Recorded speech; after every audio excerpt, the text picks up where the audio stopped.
Alright guys, T2 out here, back again with another solar panel video. Last week's video, whenever it was, I reviewed a small little 13-watt solar panel. Right, this little guy. Today, we're reviewing a 28-watt solar panel.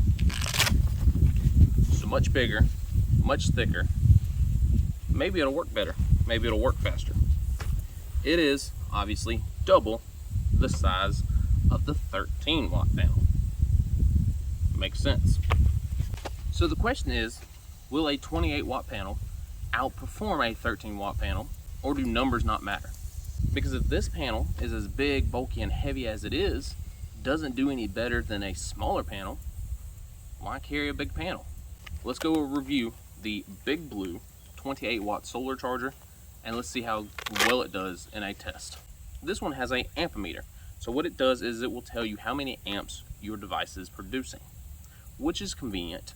That way you can adjust as needed to get more amperage. It has a nice little zipper compartment.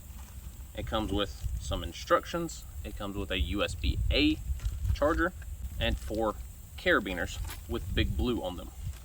Inside this compartment, you do have some bungees. So a big bungee and a littler bungee. You know, maybe slide your cords in there, you could slide your chargers in there, whatever the case is. Right here on the bottom of this ammeter is your 2 USB outputs. This thing will put out 5 volts 2.4 amps when running on 1, and 5 volts 2 amps total when running 2 devices. So again, 4 panels. It does have some nice holes, that way you can hang it. And then the zipper compartment prevents you from losing your stuff. Or you can hang it up here from this little hook. When folded, the size of this is 11 by 6 by 1. So 11 inches, 6 inches, and 1 inch thick, maybe a little over. But yeah, I mean, it is a beefy boy, especially when compared to something like this that is half the size. So the question becomes, is it worth carrying? Now it only weighs 1.4 pounds. Which some would say is too much, some would say is, you know, as long as it works. Ultralight backpackers are not going to carry this thing. It's 1.5 pounds for some solar charging. You know, they're not really interested in this. But as a prepper, as someone that would put this in a bug out bag, is it worth carrying? We're going to find out later. This does have an IP4X water resistant rating. Again, it can get a little splashes. Your most critical points are going to be these USB chargers right here. As long as they don't get soaked, you're good. Now, I'm sure they can get a little wet here and again, but again, if it's raining, you're probably not going to be using a solar charger anyway.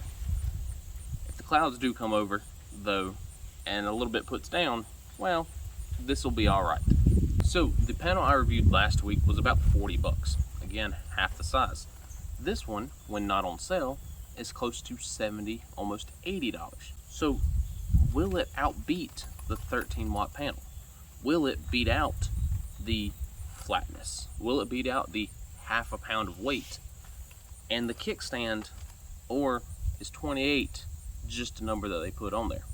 More panels should equal faster charging, at least in theory. So let's find out. All right guys, so we have the Big Blue 28-watt out here. The sun's fixing to come out from behind this cloud. My puppies are wanting lovin's. So let's go ahead and plug her up. Now, one thing I will say is I wish it had a kickstand. I guess I'm spoiled on the last one that I reviewed having a kickstand. Right now we are only getting 0.3.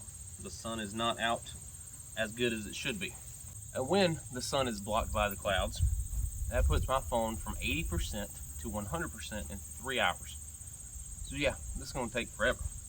I will say this is a bit difficult standing it up, trying to get the right angle. And one thing I have found out is that, let's say you've got great sun and somebody comes over and kicks it closed, but they leave one panel, you realize it, or the wind blows and knocks the panel.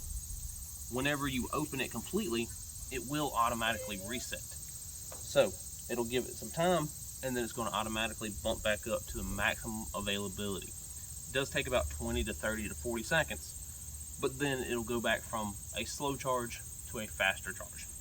Alright guys, the sun is out completely. There is no cloud coverage now on this thing.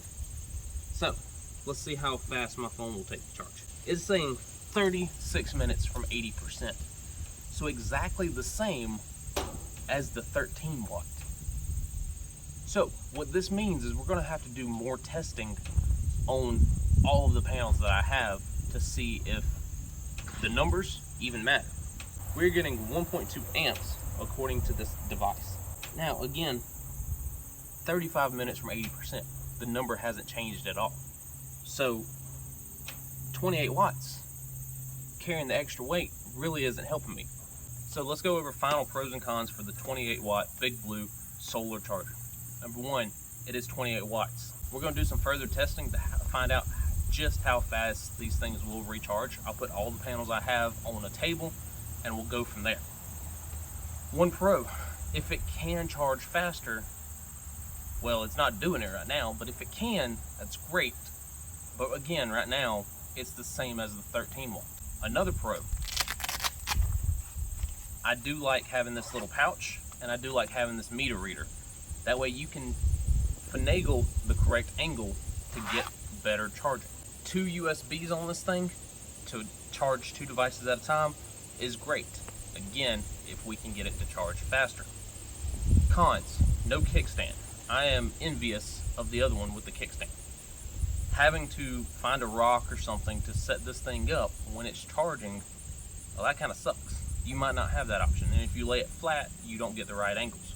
So again, it's going to be a slower charge. So the question is, should you buy the 28 watt solar panel? Well, I would wait for some other videos to come out. I will be testing this against my 21 watt, my 5 watt, and my 13 watt to find out if bigger is better. Until then, stand by, because there's no point in wasting an extra 40 bucks if it's not going to charge you any faster. Alright guys, that's all I got for today. It'll be in the description below if you want to check it out though. Alright guys, that's all I got for today. T2 out.